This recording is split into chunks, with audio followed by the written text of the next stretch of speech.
Cette équation, c'est CH3CO2H qui est à queue, plus H3 plus HCO3- qui donne CO2 et H2O et l'ion éthanoate. La première question, la réaction est-elle d'oxydoréduction ou acido-basique? Pour répondre à cette question, je dois revenir à ce que nous avons fait dans le cours. Nous avons dit qu'une réaction d'oxydoréduction, c'est une réaction qui se produit entre deux espèces chimiques au cours de laquelle il y a un échange d'électrons. Un réducteur cède des électrons et un oxydant capte des électrons.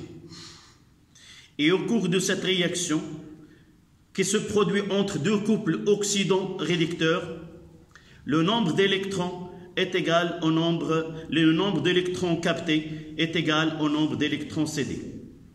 Si la réaction ne se produit pas en échangeant des électrons, je vais essayer de chercher, nous avons deux types de réactions que nous devons connaître. On va voir par la suite, on va revoir les réactions acido-basiques. Dans ce type de réaction, nous l'avons traité l'année dernière, que ce sont des réactions qui se produisent entre deux espèces chimiques au cours de laquelle il y a un échange de protons H+. C'est quoi ce proton H+? Nous savons que l'élément hydrogène, cet atome-là, il est neutre. Z est égal à 1. Ça veut dire que dans le noyau, il y a un proton, un seul proton. Et puisqu'il est neutre, il a un seul électron. Si nous essayons de connaître la composition du noyau, on va revoir ceci en nucléaire, on va revenir à l'atome et dire que dans ce cas-là, dans le noyau, il n'y a que de protons. Mais en réalité, pour d'autres autres que l'hydrogène 1,1, il y a d'autres constituants du noyau qui sont les neutrons. D'accord ? Donc, cet hydrogène-là, une fois qu'il perd un électron, il nous donne H+. Ça veut dire que cet électron, il va être perdu. Ce qui reste, c'est quoi? Uniquement un proton. D'accord? C'est pour cela que nous nommons H+, proton. D'accord? Parce que comment il est constitué? Il est constitué d'un noyau qui contient un seul proton et rien d'autre. D'accord? C'est pour cela que nous l'avons nommé proton, H+. Donc je vais essayer de revenir à l'équation donnée par l'exercice et suivre une espèce chimique avant et après la réaction et voir si vraiment il y a un échange d'électrons ou un échange de protons. Le plus simple ici, c'est quoi? C'est le premier élément, CH3CO2H. Donc, si je prends CH3COO-CO2H comme réactif et je vais voir son conjugué, c'est CH3CO2-, je vois qu'il y a... C'est la même chose. OO, c'est O2. Soit qu'on l'écrit CO2 de cette façon, soit qu'on l'écrit de cette façon-là. C'est la même chose. D'accord? Donc je vois dans ce côté-là, c'est plus H+.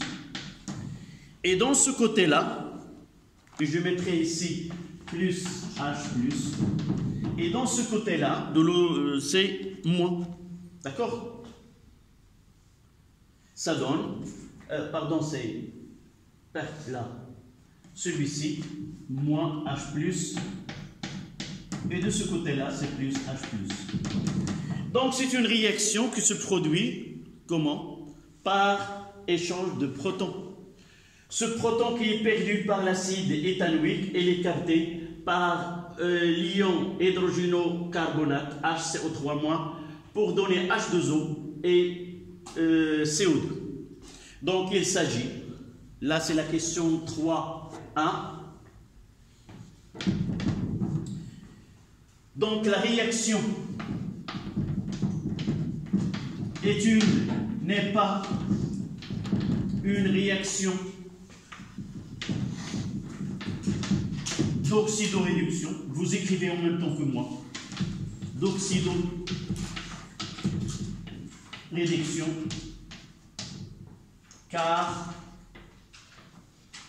elle se produit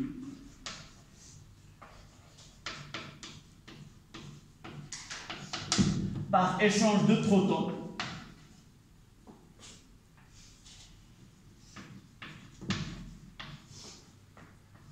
de H+, et non des électrons.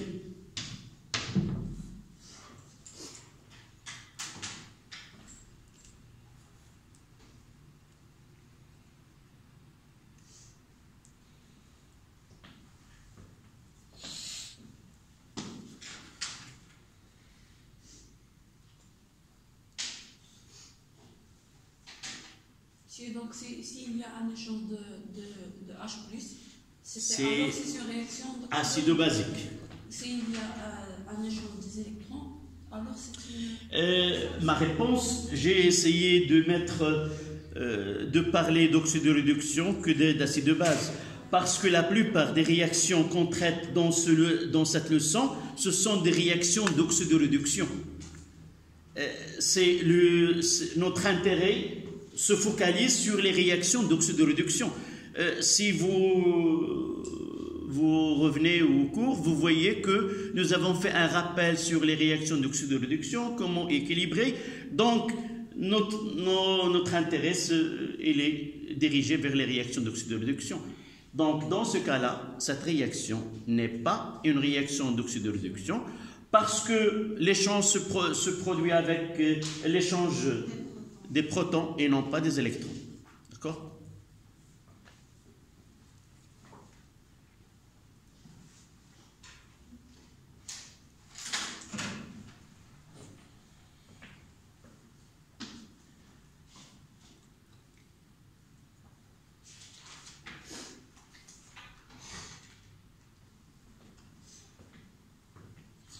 Sans oublier que la réaction d'oxydoréduction est un échange des électrons.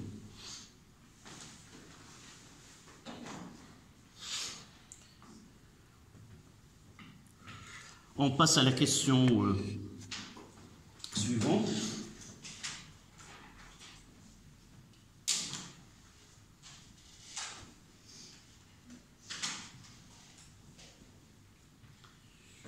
Le temps que vous finissiez, je vais essayer de calculer les quantités de matière, des réactifs et dresser un tableau descriptif. Là, c'est 3.2.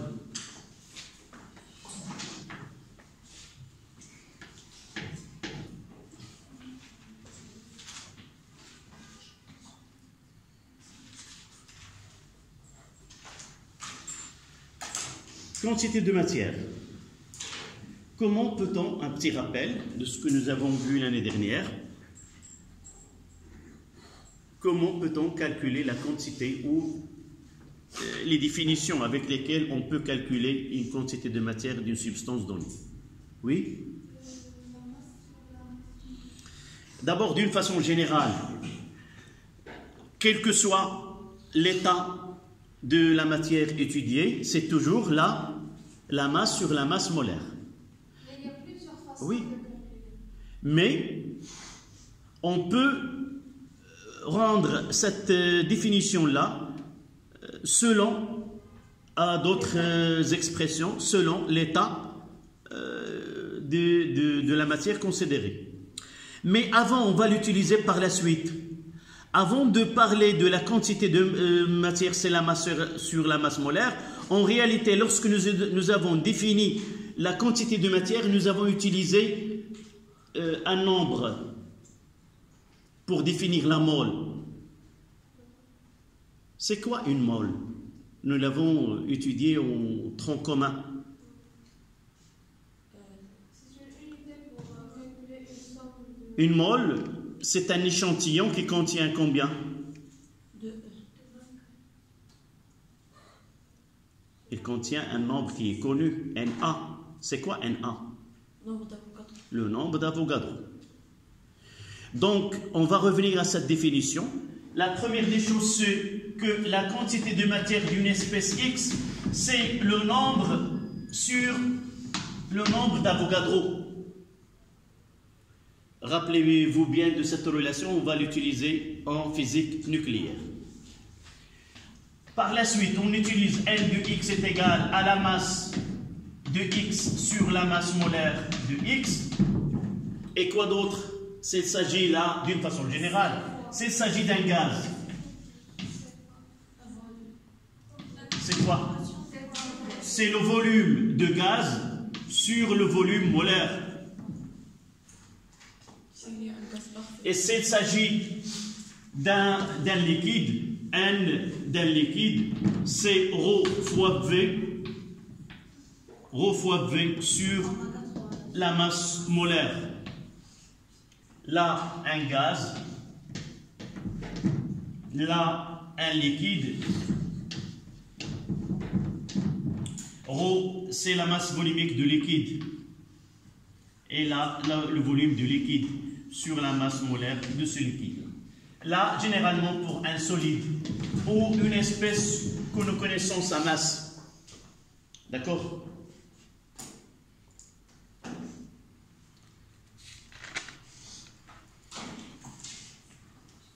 Là, c'est le nombre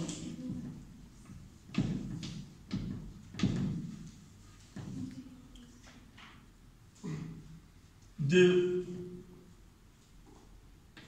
l'échantillon que contient l'échantillon de l'espèce X. Monsieur, pour le gaz, Oui. le volume de gaz sur Le volume molaire. Merci. Volume molaire. Là, c'est la masse molaire.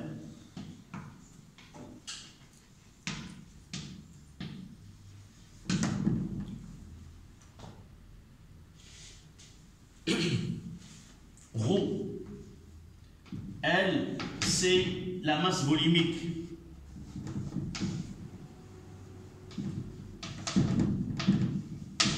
Du liquide étudié. Et V, c'est son volume.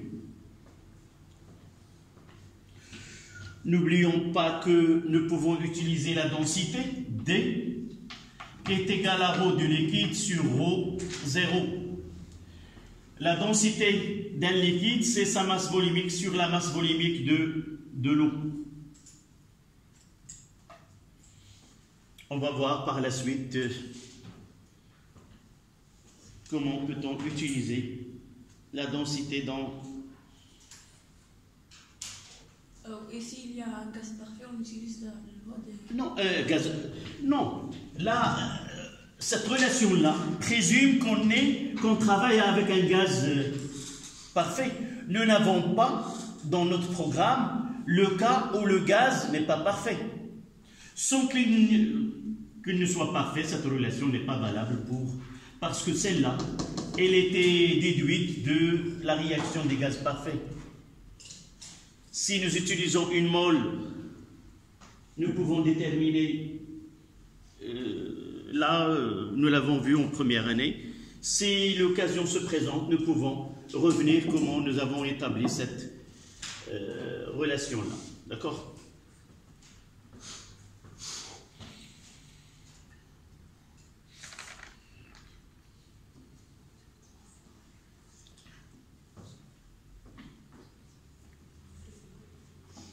Qu'est-ce qu'il est, mademoiselle? Dans le cas de liquide. Oui, la quantité de matière de liquide.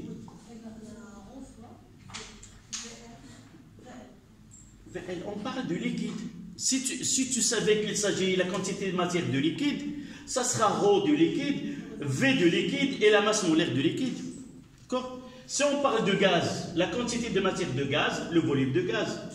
Et là, d'une façon générale, c'est X, c'est la masse de X sur la masse molaire de l'espèce qu'on étudie.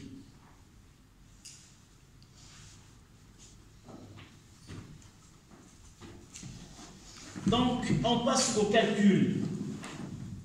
Dites-moi comment.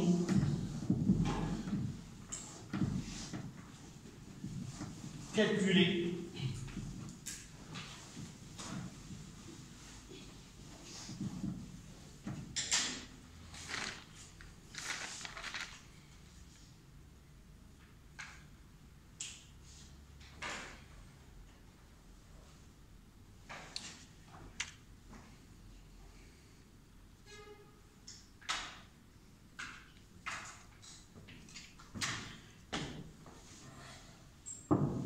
Là, il nous reste une relation lorsqu'il s'agit d'une solution. On va la voir par la suite.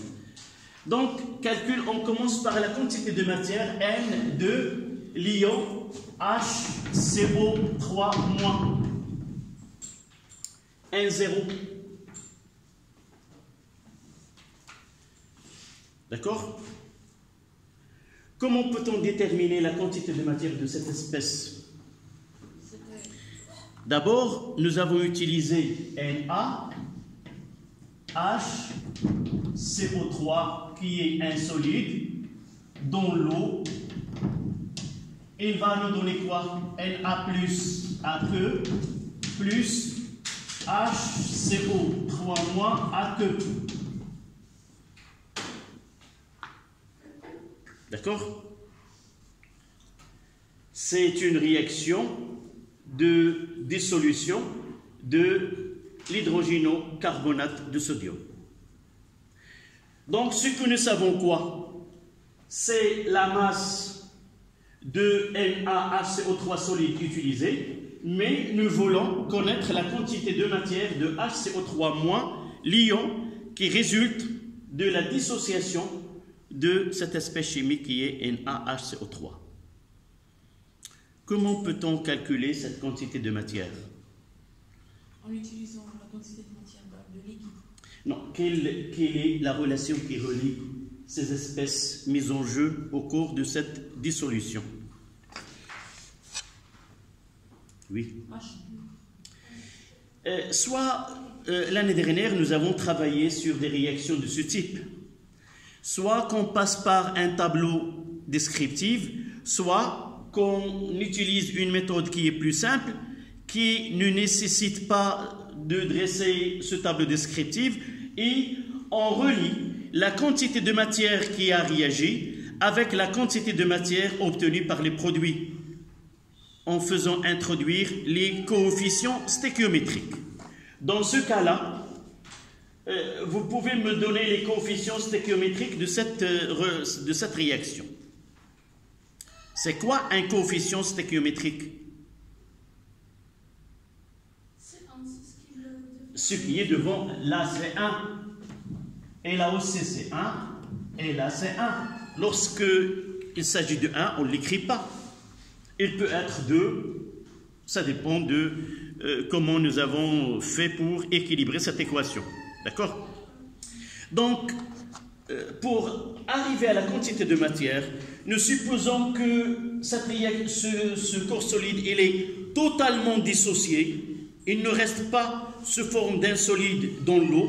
S'il est totalement dissocié, nous mettons que la quantité de matière qui a réagi N de NaHCO3 sur 1 est égale à la quantité de matière de Na plus formée. Là, c'est réagi sur aussi 1 qui est égal à la quantité de matière formée de HCO3- sur 1. D'accord? Je vais mettre, même si c'est 1, pour que vous rappeliez ultérieurement. Si j'ai 2, je mettrai 2, c'est 3, je mettrai 3, ainsi de suite. D'accord? Donc, la quantité de matière qui a réagi est égale à la quantité de matière formée de l'ion qu'on considère.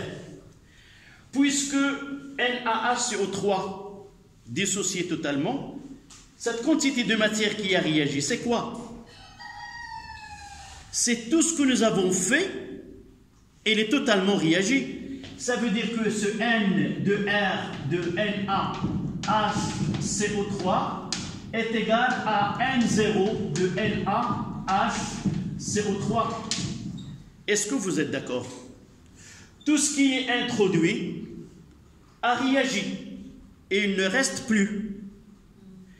Et cette quantité de matière-là, nous la connaissons. C'est quoi? C'est la masse de NaHCO3 sur la masse molaire de NaHCO3. Et comment je peux lier? Donc de ce côté-là, N, ce qui est formé à la suite de dissolution de ce produit-là, ça sera quoi? C'est la quantité de matière utilisée ici. J'ai pris de l'eau dans une fiole. Je vais chercher s'il y a une fiole là. Donc, par exemple, celle-là même, nous l'avons utilisée. J'ai mis 60 millilitres. Là, c'est de permanganate de potassium.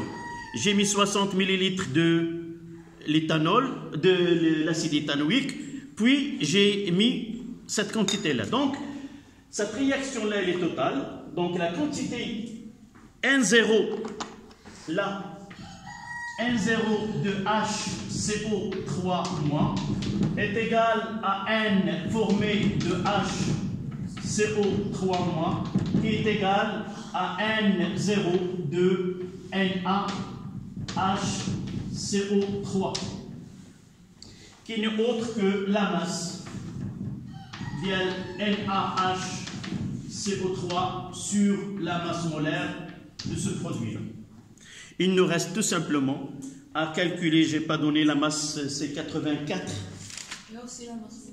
Oui, la masse. La masse molaire. La masse molaire de NaHCO3, c'est donné, c'est 84 grammes mol moins 1. Et la masse, il a été donné combien? 1,25. M de NaHCO3 est égal à 1,25 grammes. N'écrivez pas, on discute, puis vous allez écrire. Est-ce que ce que je viens de faire est bien saisi? D'accord? En réalité, qu'est-ce que j'ai fait? J'ai 60 millilitres d'acide éthanoïque et j'ai mis 1,25 g de cette poudre. Et nous avons donné l'équation de cette réaction. Donc, lorsque j'ai utilisé ce NaHCO3 en poudre solide, elle est totalement dissociée.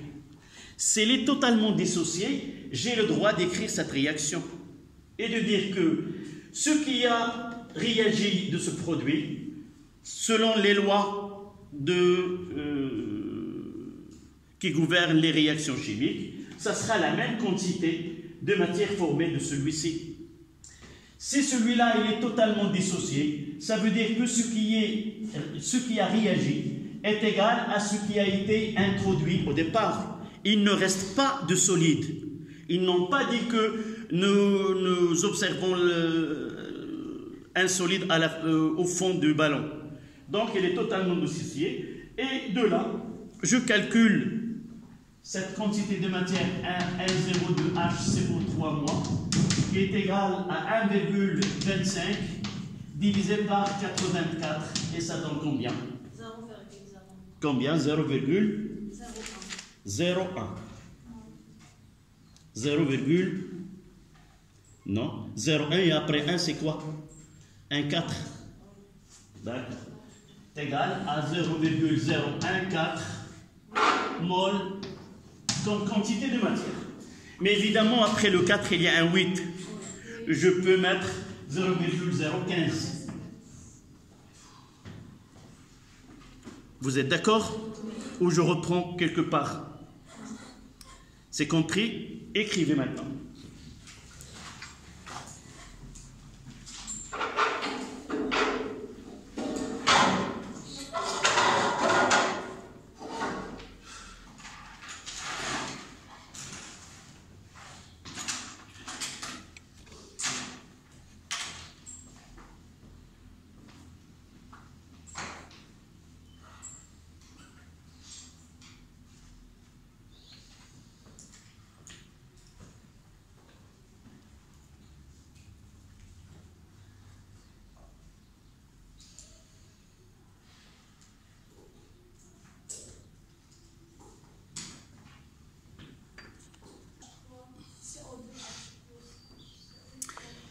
Ta question, c'est pourquoi nous avons travaillé sur cette équation pour aboutir à la quantité de matière que nous avons ici. C'est ça ta question. Pourquoi? La première des choses, dans cet exercice, en réalité, nous avons une réaction qui est principale et une réaction qui est secondaire. Lorsque j'ai introduit l'hydrogénocarbonate de sodium, ce n'est pas le réactif concerné en première étape. Donc en réalité, avant que avant que la réaction doit se produire selon ce que nous ont donné, l'eau, elle va jouer le rôle, elle va faire un travail préliminaire, si vous avez ces préparatifs, pour nous préparer le vrai réactif qui est HCO3-. Donc avant que HCO3- réagisse avec l'acide éthanoïque, l'eau, elle va jouer le rôle. Là, on ne va pas discuter dans les préférences des réactions. Lorsque dans l'eau, il y a plusieurs réactifs, on peut parler d'une compétition entre les réactifs. Lequel elle va se faire le premier, lequel elle va se faire en deuxième position et troisième position. Ça c'est au-delà de notre programme. Mais dans ce cas-là, on va voir que c'est une réaction qui est lente. Celle-là, nous avons déjà répondu que ça demande 400 secondes. Mais dans la réaction des dissolutions, lorsqu'on fait entrer un sel, et qu'est-ce que nous entendons par un sel? C'est un produit qui est formé par un ion positif et un ion négatif. Na+, Cl-, Na+, HCO3-, NH4+, plus Cl-. Ce sont des sels. Une fois introduits dans l'eau, la première étape avant aucune autre réaction, c'est primordial de dissocier ces deux produits. La première étape, c'est dissocier, nous donner Na+, et HCO3-. Et après cette étape-là, si HCO3- il est capable de réagir avec une autre espèce, il viendra par la suite. D'accord? Donc c'est comme un préparatif. Cette réaction-là, c'est en arrière-plan de notre exercice qu'on doit le connaître pour calculer les quantités de matière. Et essayer de la faire chaque fois que nous avons quoi? Lorsqu'on introduit une espèce donnée, mais dans la réaction apparaît une espèce qui dérive de le produit initial. D'accord? C'est ça l'objectif de cette introduction. Sans cette introduction, je ne peux pas connaître la quantité de matière de HCO3-. Oui? Je croyais que ta copine a posé des questions. On passe au deuxième réactif qui est l'acide éthanoïque. Rappelez-moi comment on calcule la quantité de matière pour des solutions qui ont une concentration et un volume.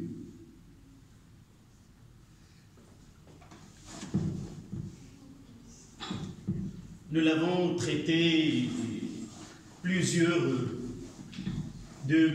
plusieurs façons et l'année dernière, nous avons travaillé sur cette relation entre quantité de matière et concentration. Définissez-moi qu'est-ce que la concentration?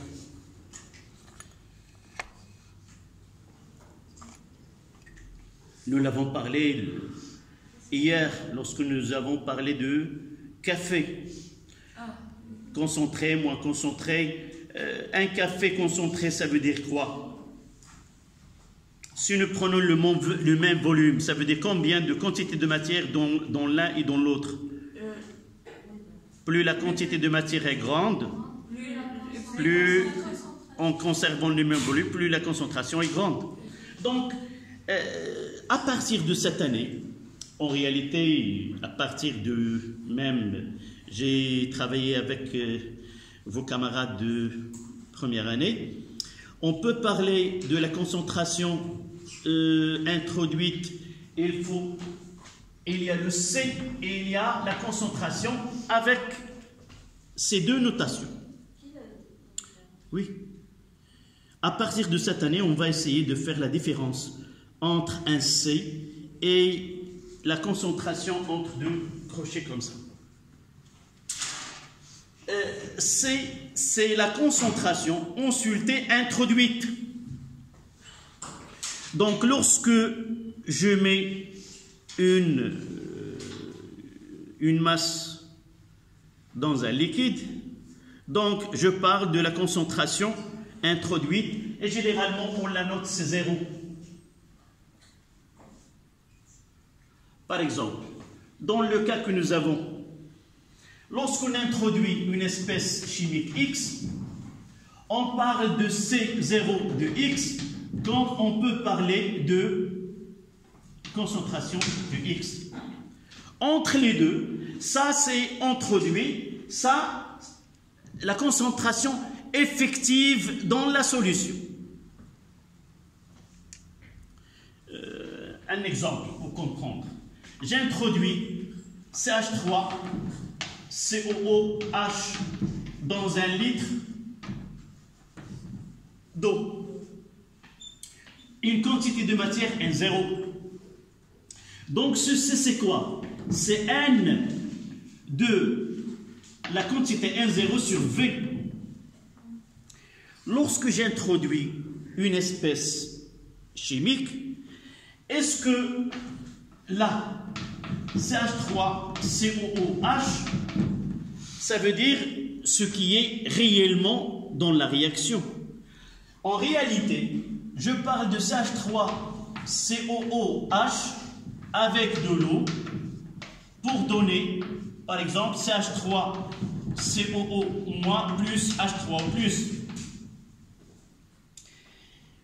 Lorsque j'introduis une quantité de matière, en réalité, cette quantité de matière, elle va réagir. On aura quoi? On va partir de 1,0 et on va finir par quoi? Une quantité de matière finale. D'accord? De 1,0 à N final, la question qui se pose, quelle est la relation entre N final et N0? Tout à l'heure, dans ce cas-là, qu'est-ce que nous avons dit? Que N final, c'est N0. Comment? Parce que toute cette espèce, elle a réagi totalement. Mais lorsque l'espèce ne réagit pas totalement, on aura une quantité de matière restante, une quantité de matière formée qui a réagi. C'est-à-dire, on aura N0 est égal à NR plus N non réagi. Et de là, on parle d'une concentration effective. D'accord? C'est la différence entre les deux.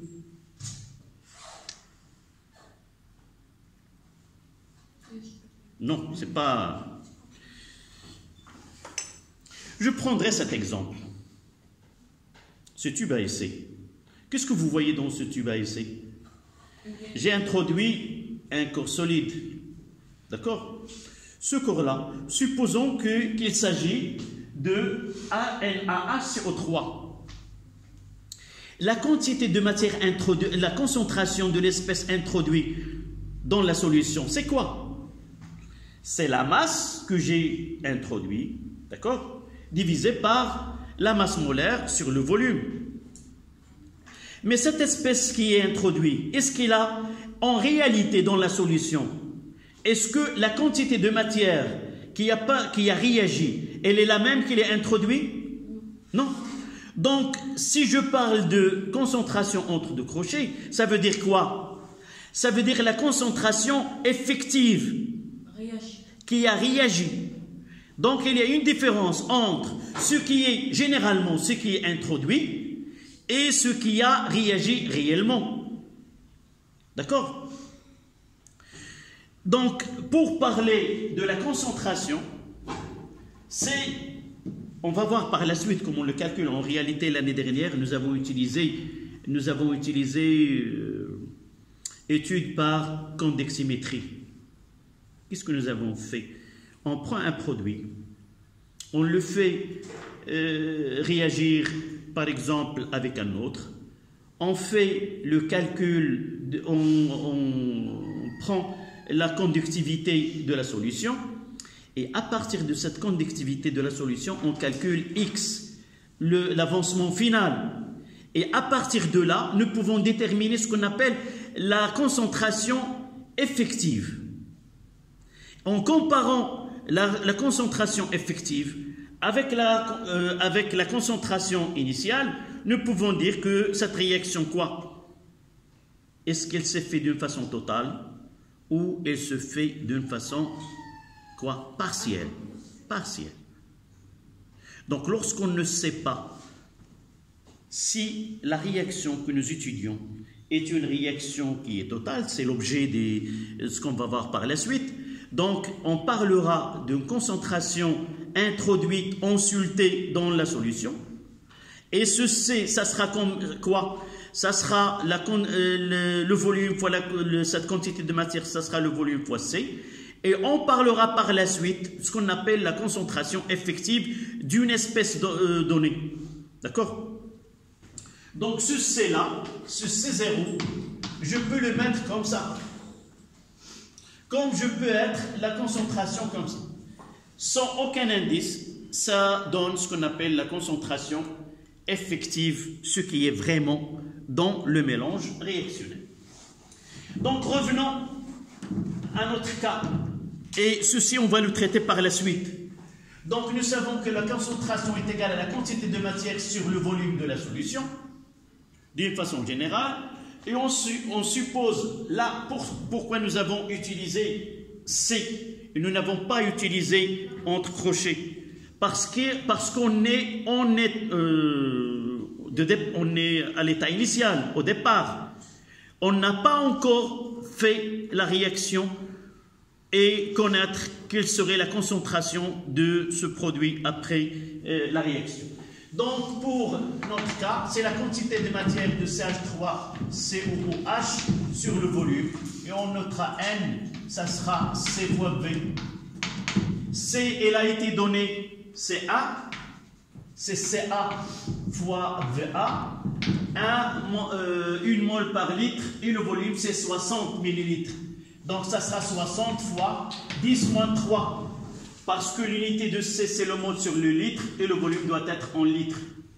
C'est pour cela que j'ai utilisé ce 10 moins 3. Convertir le millilitre en litres. Et ça donne combien? C'est 6 fois 10 moins 2 mol. Là, c'est N0 de l'acide éthylique. D'accord? Donc, prenez la réponse.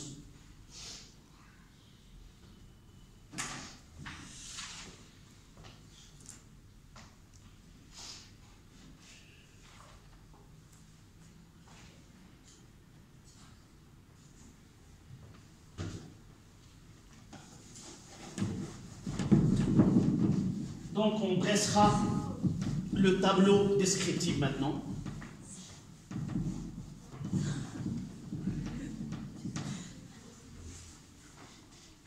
Donc, la question la suivante, c'est C est égal. La quantité de matière, c'est le volume.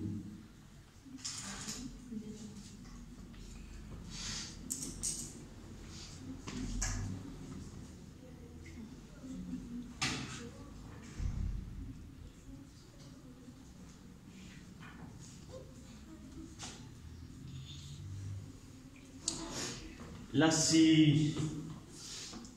Ici, est-ce que vous avez noté la relation de départ? C'est N de H CO3- N0 de HCO3- est égal à N0 de Na HCO3. C'est le départ. Et ceci est égal à M de Na HCO3 sur la masse molaire de NaHCO3.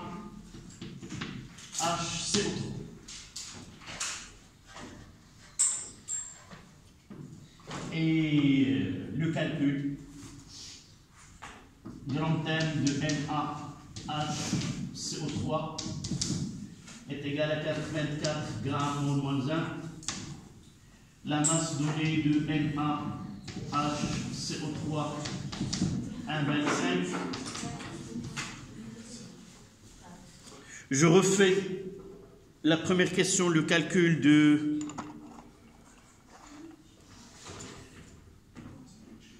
donc ceci. Voici, vous commencez avant celle-là, si vous n'avez pas encore écrit celle-là, ça commence par là. Je réorganise la réponse.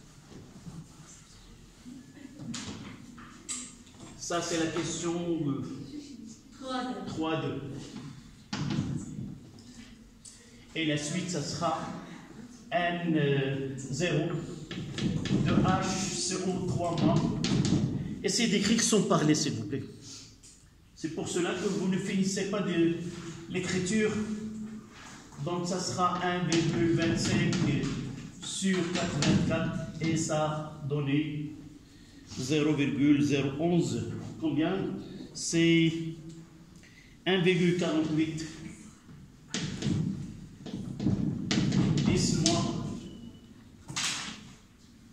10 moins 2.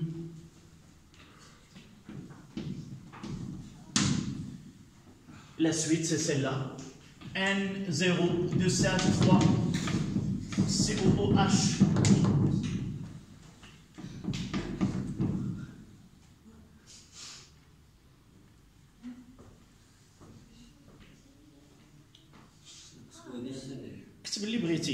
Ils nous ont donné calculer la quantité de matière des réactifs. Soit tu commences par celle-là et tu finiras là, soit tu commences par celle-là. Ils n'ont pas donné commencer par calculer ça, puis ça. Oui. Je mets 1,25 sur 84. Combien? Qu'est-ce que... 1,015. Nous avons déjà noté. C'est combien? 1,015. Oui. 1,0. Donc c'est 1,15. C'est ça. 10 moins 2. En chiffre, en écriture scientifique, c'est 1,15, 10 moins 2. Oui, oui, c'est la même chose. On n'utilise pas 0, on mettra 1, non, tu as un bouton, CENG. Lorsque tu as 0,00 quelque chose, tu utilises pour une écriture scientifique. D'accord?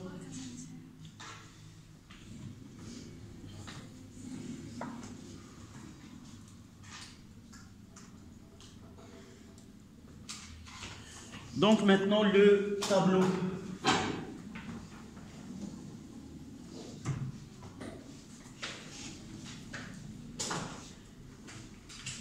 On va écrire l'équation.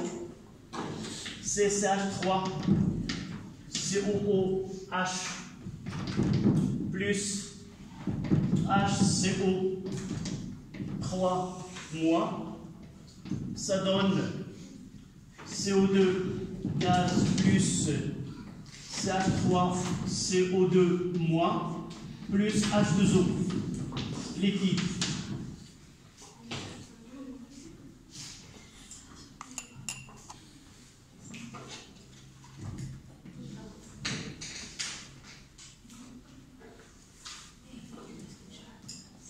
La quantité de matière des réactifs,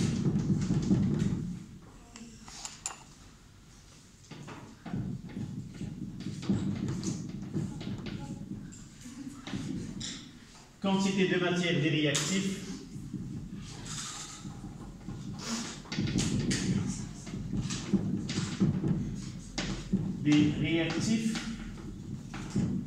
et la quantité de matière des produits. Là, nous avons deux réactifs. La CO2, CH3CO2-, état initial, état intermédiaire et état final.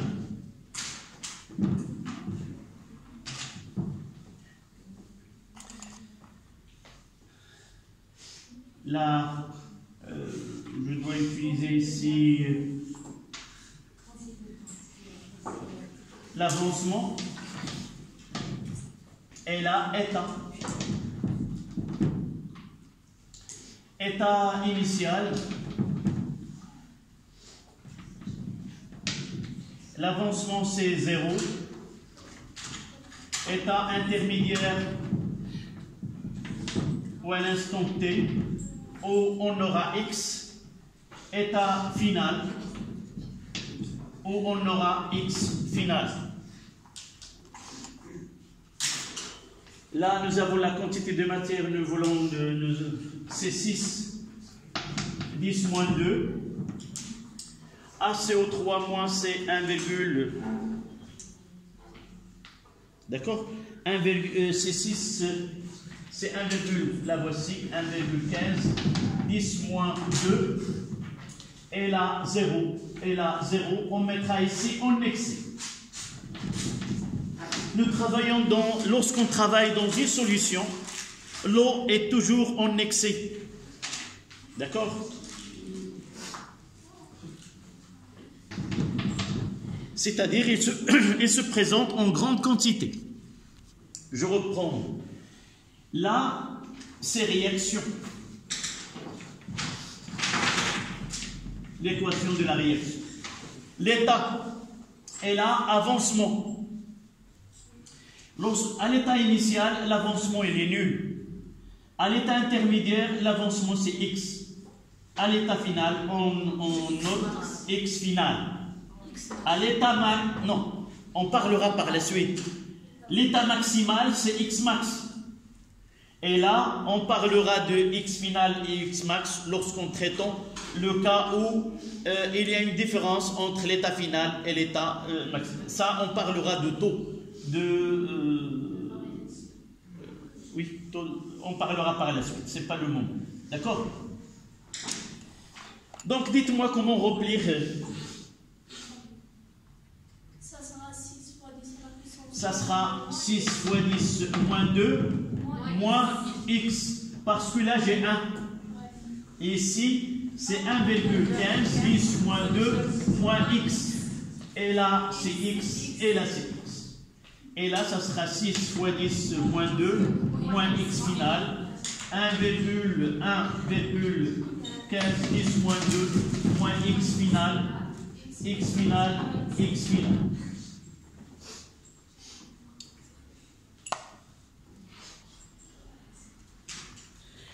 À différencier dès maintenant. Qu'est-ce que nous entendons par état final? C'est que le réactivité réagit tout à fait. Non. Pour différencier l'état final de l'état maximal, je prendrai un exemple. On prendra un coureur qui va participer à un marathon ou une course donnée. Pour simplifier, on prendra la course, c'est 10 km. Il y a une course, la distance qu'on doit parcourir, n'écrivez pas s'il vous plaît, la distance qu'on va parcourir c'est 10 km. D'accord? Donc nous avons plusieurs participants dans cette course. Quelle est la distance maximale? Pour tout le monde, ce sera combien? 10 km. Il ne peut pas dépasser. Une fois qu'il... Ça y est, d'accord? J'ai un coureur qui va participer. La veille, est-ce qu'on peut connaître la distance finale qu'il va... Ça dépend de cette personne. Donc, ce qui est final, il est lié à quoi? Normalement, ce coureur, il doit participer. Et à la fin de son participation, on peut connaître combien il a. Il peut uniquement réaliser 2 km et s'arrêter. il peut réaliser 9 km et s'arrêter. Donc, X final, c'est quoi? X final, il est toujours lié à une expérience, à une mesure. Pour connaître X final, en quelque sorte, X final, ça sera X expérimental. Il ne peut être connu à l'avance. Il est déterminé à partir d'une expérience au cours de laquelle on va mesurer une grandeur donnée. Cette grandeur-là, il va nous permettre de calculer cet avancement final. D'accord? Donc, X max, on peut le connaître à l'avance. Est-ce que vous êtes d'accord? C'est le cas. Une fois que je m'inscris dans une course de 10 km, je sais à l'avance quelle est la distance maximale que je vais parcourir. Mais combien je vais courir le lendemain, je ne sais pas. L'exemple le plus frappant, c'est la participation de Guerrouj aux Jeux olympiques d'Atlanta. Elle va participer à la course 1700 mètres. Elle était favorisée à avoir un record du monde. Il va battre le record du monde de cette compétition au cours de ces Jeux olympiques à Atlanta. Vous n'étiez pas encore là. Qu'est-ce qu'il s'est produit? Il n'a pas terminé la course. Avec une bousculade avec un autre athlète, c'est un Algérien, et là tombé, il n'a pas terminé la course. Donc X final, c'est pas X maximal, et c'est pas ce record qu'on attendait.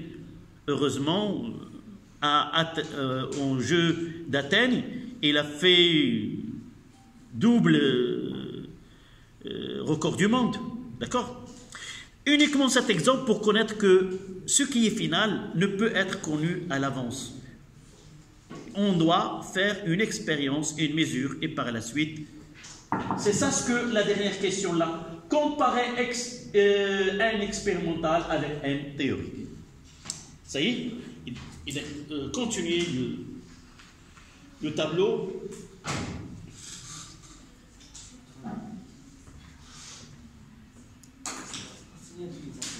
Comment? Je viens de lire le tableau tout à l'heure. J'ai dit que là, c'est la réaction. Écoute. Là, j'écris l'équation de la réaction. Donc là, j'ai l'état et l'avancement. État, c'est état initial, intermédiaire, final, et je peux ajouter état maximal. Dans la case où il y a avancement, je n'ai pas l'espace, mais je le dis, avancement, 0, x et x final. Ici, c'est l'équation de la quantité de matière des réactifs. Et ici, la quantité de matière des produits. Et je remplis. En se basant sur le calcul de la question précédente, ce 6 10 moins 2 et ce 1,15 10 moins 2. Sauf, faites attention, lorsque je travaille dans des solutions aqueuses et l'eau apparaîtra dans l'équation de la réaction, toujours je mettrai en excès.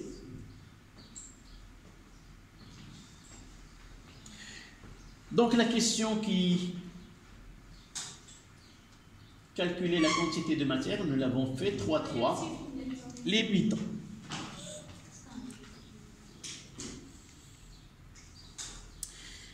D'abord, qu'est-ce qu'on peut, à partir de l'exemple que nous avons, que je viens de citer, comment peut-on faire apparaître cet état, l'état maximal dans notre exercice, en revenant à cette course.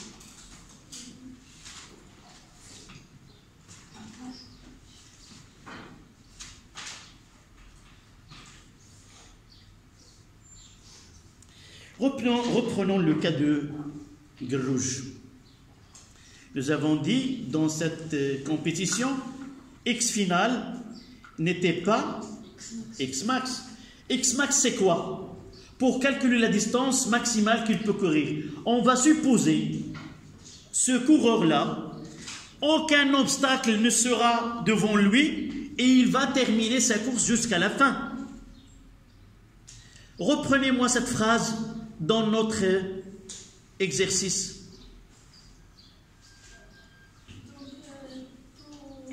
On va supposer quoi? Que cette réaction, il va atteindre son état maximal. Cet état maximal, c'est quoi? Soit il disparaît CH3COOH, soit il disparaîtra CH3COO-. Il va finir jusqu'à la fin. C'est quoi la fin dans ce cas-là, l'état maximal? C'est l'épuisement des deux réactifs ou d'un seul. Et s'il y a un épuisement, ça veut dire quoi un épuisement? Disparition. Donc cette disparition totale d'un réactif, celui qui va disparaître, on va le nommer un réactif limitant. Qu'est-ce que ça veut dire limitant?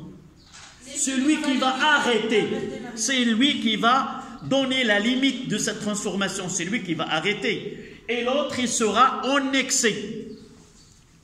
Donc une réaction chimique, soit le cas le plus idéal, elle est en coefficient stéchiométrique. On dira qu'une réaction en mélange stéchiométrique, si la fin de la réaction est atteinte par disparition des deux réactifs en même temps. Ça, c'est un mélange stéchiométrique. D'accord? Un mélange autre que stéchiométrique, qui n'est pas stéchiométrique, toujours sa fin sera par disparition d'un seul. Et celui qui va disparaître, on l'appelle le réactif limitant. La maximale, c'est théorique. On supposera, il faut bien différencier. Celle-là, cet état, elle est géré par l'expérience. Mais l'état maximal, nous disons, ce qui peut faire ce coureur, c'est atteindre 1500 mètres. Réellement, est-ce que ça ne nous intéresse pas dans l'état maximal? D'accord? Donc, dans ce cas-là, pour chercher le réactif limitant pratiquement, qu'est-ce qu'on fait? On va voir celui qui va disparaître le premier. Et pour connaître celui qui va disparaître le premier, on va poser que CH3COH, elle va disparaître, c'est-à-dire que sa quantité de matière finale, elle est nulle. Je n'ai pas attiré votre attention que ce que nous faisons sur ce tableau, ce sont les quantités de matière.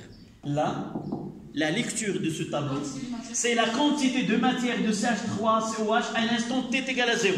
Là, c'est la quantité de matière finale. La quantité de matière à un instant t donné au cours de l'évolution du système. Donc, je dirais que si CH3COH est limitant, c'est que sa quantité de matière, à la fin, il sera nul. Il disparaîtra totalement. Ça veut dire quoi?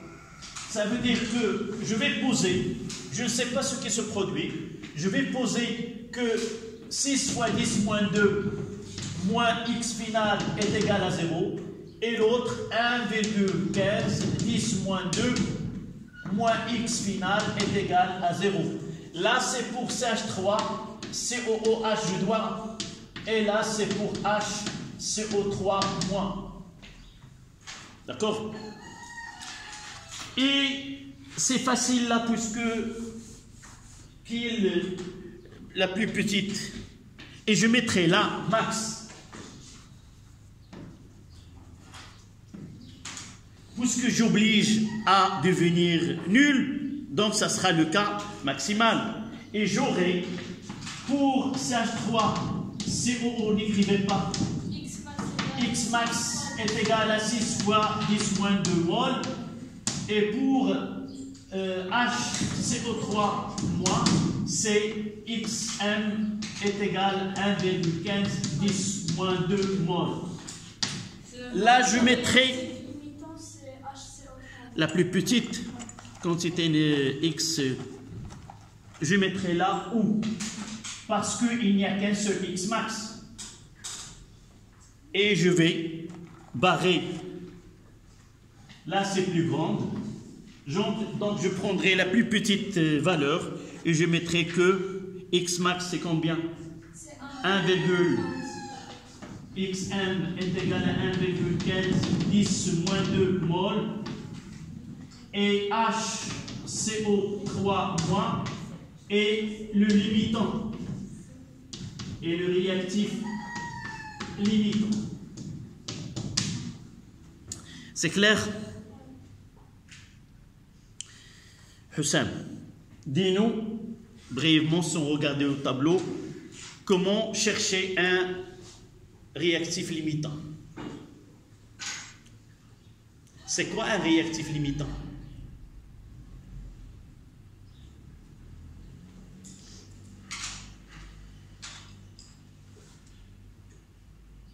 Tu as différencié entre l'état final et l'état maximal.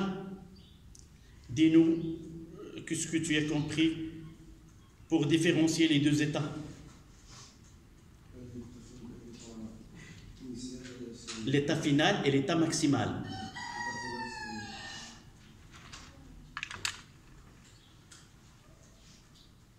L'état final, elle est géré par quoi? Comment peut-on connaître l'état final? Est-ce que par calcul, comme je viens de faire là, ou autre chose? Par mesure. On va trouver dans l'énoncé de l'exercice, on mesure la pression, on mesure le volume, on mesure le pH, on mesure la conductivité. Là, cette grandeur qu'on nous donne dans l'exercice, il nous permet de calculer x final. X maximal, on suppose, dans cette réaction-là, que on suppose que l'un des deux, ou les deux, mais lorsqu'on demande calculer le réactif limitant, ça veut dire un seul, il va disparaître totalement avant l'autre. Qu'est-ce que je dois faire? Je prends ces deux et je mettrai que la quantité de matière, un réactif limitant, ça veut dire que sa quantité de matière est égale, finale est égale à 0. Et je mettrai soit 6 fois 10 moins 2 moins x max est égal à 0 ou 1,15 10 moins 2 moins x max est égal à 0. L'un des deux.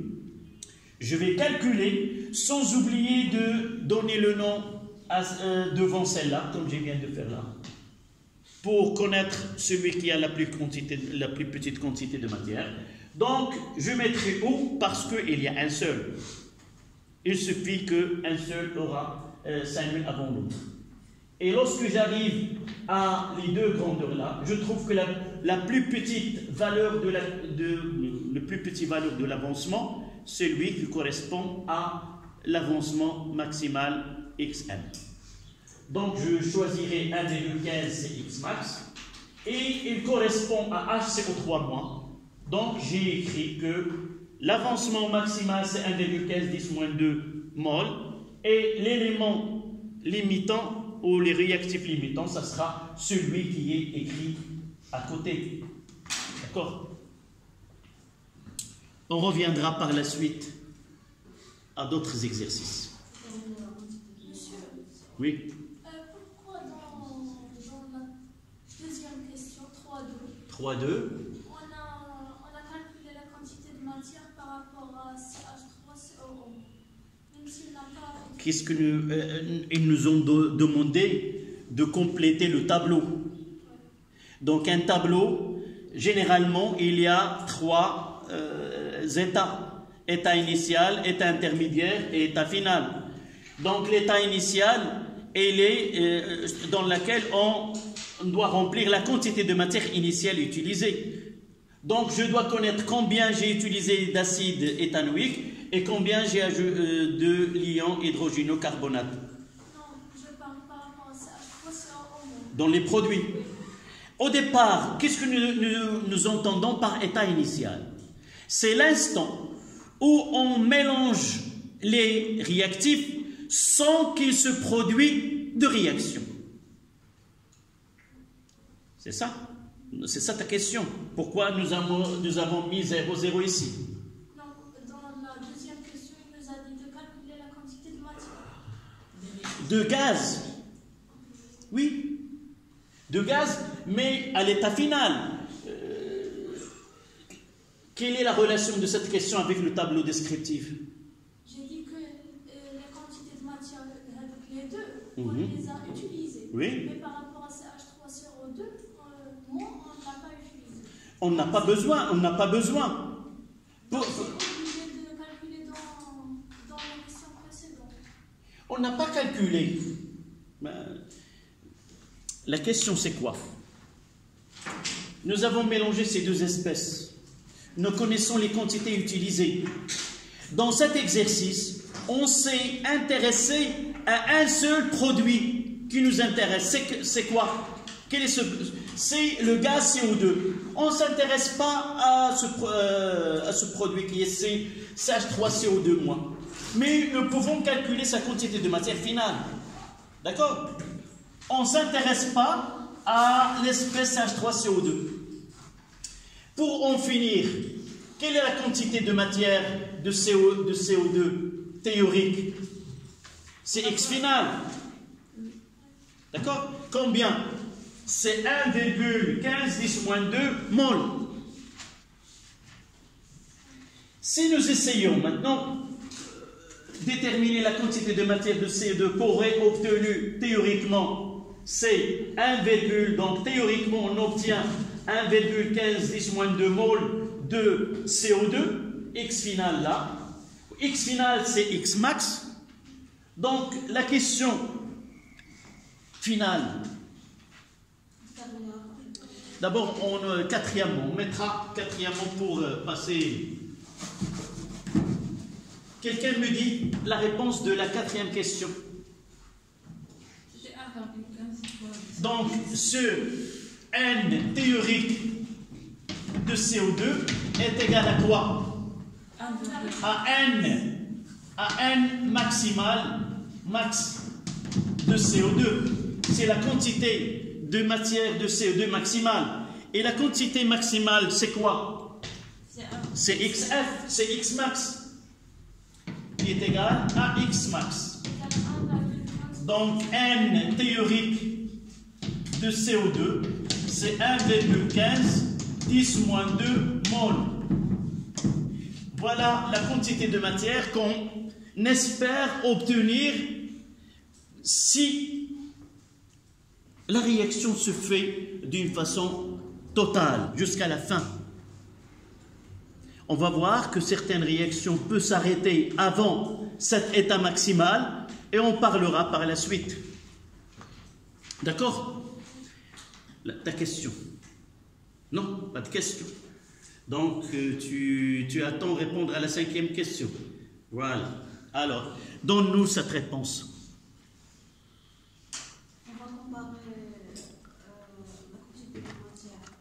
Voilà, je mettrai cinquièmement.